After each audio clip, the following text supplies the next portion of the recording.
study with Aarti Gupta. Today I am in front of you with a new video lecture which is very important for the exam, especially for UGC NET English Literature exam. And today's video is related to Kamala Shamsi. As you all see that all these informations I have writing down on the whiteboard. You can see today I am going to discuss Home Fire, and it is written by Kamala Shamsi and it was published in 2017 and it is based on Greek tragedy Antigone by Sophocles and it has 5 acts. And this novel was published in 2017 and the next year in 2018 it won the Women Prize for Fiction. And this is the 7th novel of Kamala Shamsi. एक बात और ये भी है कि कमिला Shamsi ने 26 years की as में उन्होंने राइटिंग करना स्टार्ट कर दी थी एंड ये बहुत इम्पॉर्टेंट नॉवेल है। आइए देखते हैं कि इसमें क्या है। वीडियो स्टार्ट करने से पहले आई वांट टू से यू दैट कि इफ़ अगर अभी तक आपने मेरे चैनल को सब्सक्राइब नहीं किया है तो प्लीज़ वीडियोस को लाइक करें और चैनल को सब्सक्राइब करें और शेयर करें अपने फ्रेंड के साथ, जिससे वो भी एग्ज़ाम की तैयारी अच्छे से कर पाएँ। और मैं पूरी कोशिश कर रही हूँ कि मैं आपके लिए वो सारे इम्पॉर्टेंट टॉपिक्स लेके आऊँ जिससे रिलेटेड लास्ट ईयर एग्ज़ाम में क्वेश्चंस पूछे गए हैं। तो आइए देखते क्या है। एग्जैक्टली ये जो नॉवेल है ये बेस्ड है आइडेंटिटी क्राइसिस में।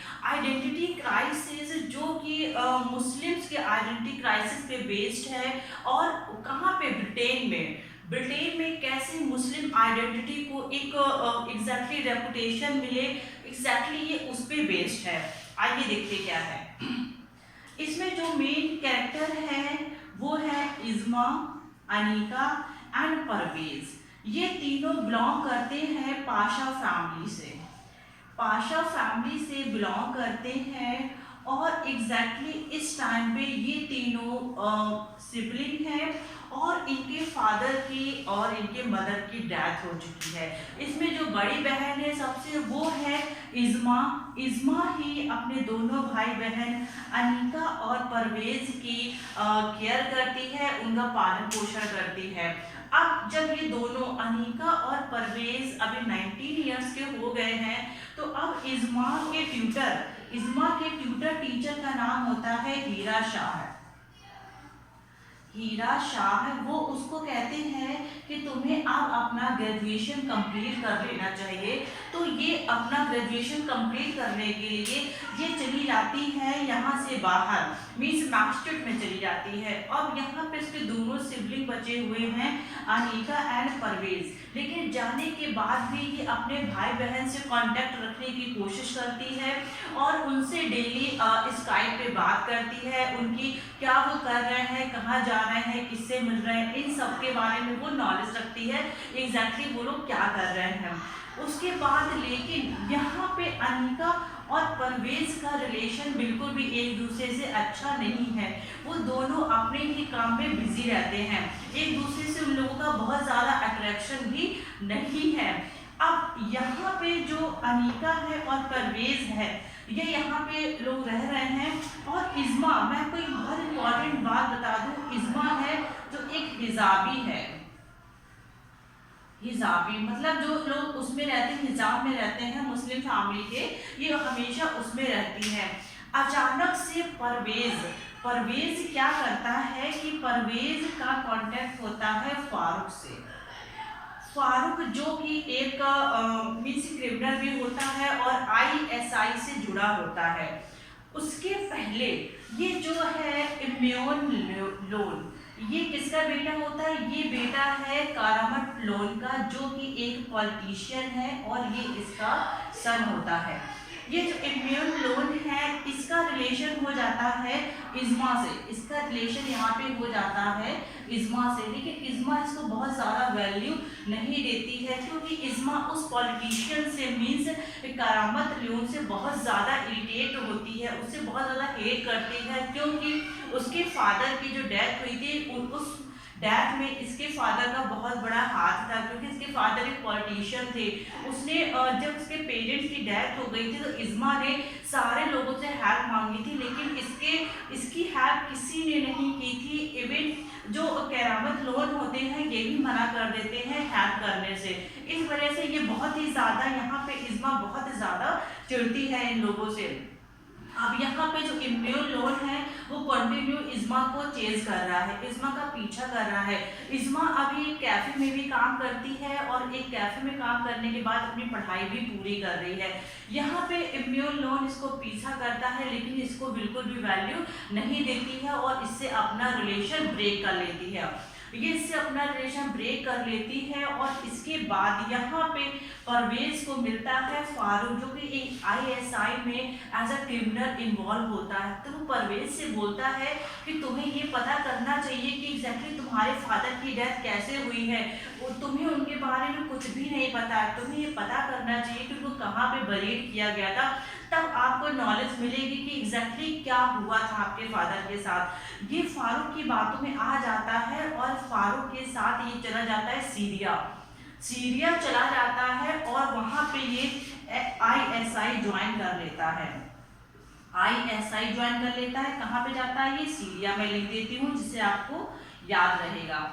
यहाँ पे सीरिया चला जाता है और अब फारूक यहाँ पे जो बातें कह के इसको परवेज को लेके गया था वो सारी बातें एकदम फॉल्स प्रूफ होती हैं, वो सारी बातें फॉल्स होती हैं। उसको कुछ भी अपने फादर का प्रूफ नहीं मिलता है कि एग्जैक्टली मेरे फादर क्या थे क्या नहीं थे, और अननोइंगली अनमिस्टेकली ये क्या करता है आईएसआई को ज्वाइन कर लेता है और इसको छोड़ के फारूक यहाँ से चला जाता है। अब फारूक चला गया है, ये यहाँ पे बिल्कुल अकेले है। तो इसकी बहन अनीका इज़्मा को कांटेक्ट करती है कि किस तरीके से परवेज को ट्रैप कर लिया गया है, मुझे उसकी हेल्प करनी है। तो इज़्मा क्या करती है, परवेज को मेल करती है और टेक्स्ट मैसेज करती है और उससे मिलने के लिए बोलती है। जब इज़्मा और परवेज एक दूसरे से मिलते हैं तो परवेज यहाँ पे बिल्कुल भी इज़्मा को वैल्यू नहीं देता है और उससे हार्श कम्युनिकेशन होता है, जिसकी वजह से इज़्मा को बहुत खराब लगता है, वो रोने लगती है और यहाँ से परवेज उसको ऐसा ही रोते हुए छोड़ के यहाँ से चला जाता है। यहाँ से जाने के बाद अब इज़्मा का परवेज से और अनीका से कोई भी कांटेक्ट नहीं होता है। अब यहाँ पे जो इम्यून लोन होता है इसका इज़्मा से कांटेक्ट खत्म होने के बाद ये आता है मिलने अनीका से। जब जैसे ही अनीका को देखता है तो उसको अनीका से प्यार हो जाता है, अनीका को भी इससे प्यार हो जाता है और ये दोनों एक दूसरे से क्लोज रिलेशनशिप में आ जाते हैं। उस क्लोज रिलेशनशिप की वजह से अब इन लोगों का जो रिलेशन है वो इतना ज़्यादा बढ़ गया है कि means they develop physical relationship with each other. अब इसके बाद यहाँ पे अनीका को पता चलता है कि मुझे अपने भाई को किस तरीके से बचाना चाहिए, तो वो एक दिन क्या करती है, वो सारी चीज़ें इम्यून लोन को बताती है कि किस तरीके से मेरा भाई आईएसआई ज्वाइन कर चुका है, मैं उसको वापस लाना चाहती हूँ। तो यहाँ पे ये जो इम्यून लोन होता है ये गुस्सा हो जाता है और बोलता है कि अच्छा तो तुम मुझे इसका मतलब यूज़ कर रही हो कि मैं तुम्हारी हेल्प कर सकूँ तुम्हारे भाई को वापस लाने में। तो यहाँ पे ये अनीका बोलती है कि नहीं, ऐसा कुछ भी नहीं है, तुम मुझे गलत समझ रहे हो, मेरा ऐसा कोई भी पर्पस नहीं है, मैं तो तुम्हें सिर्फ बता रही हूँ, लेकिन अगर तुम चाहो तो तुम मेरे हेल्प कर सकते हो, क्योंकि इस टाइम पे इम्यून लियोन के फादर करामत लियोन यहाँ पे क्या बन जाते हैं, होम मिनिस्टर बन गए हैं अब ये, तो ये चाहते तो हेल्प कर सकते थे। तो यहाँ पे इम्यून लोन बोलता है कि अच्छा ठीक है, मैं अपने फादर से बात करके देखूंगा।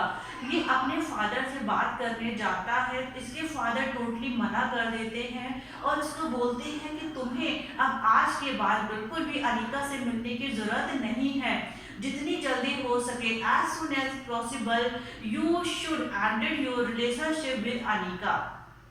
अब यहाँ पे जो इम्यूनो लोन है ये यहाँ पे अनीका को नहीं छोड़ता है और अनीका यहाँ पे क्या करती है, अपना पासपोर्ट मैनेज करती है वहाँ जाने के लिए, लंदन जाने के लिए। लेकिन लंदन जाने से पहले ही उसके उसको पता चलता है कि उसका भाई परवेज जो कि वहां से इस समय रक्का एक जगह होती है वहां से कोशिश कर रहा था भागने की, जिसकी वजह से उसको मार दिया जाता है।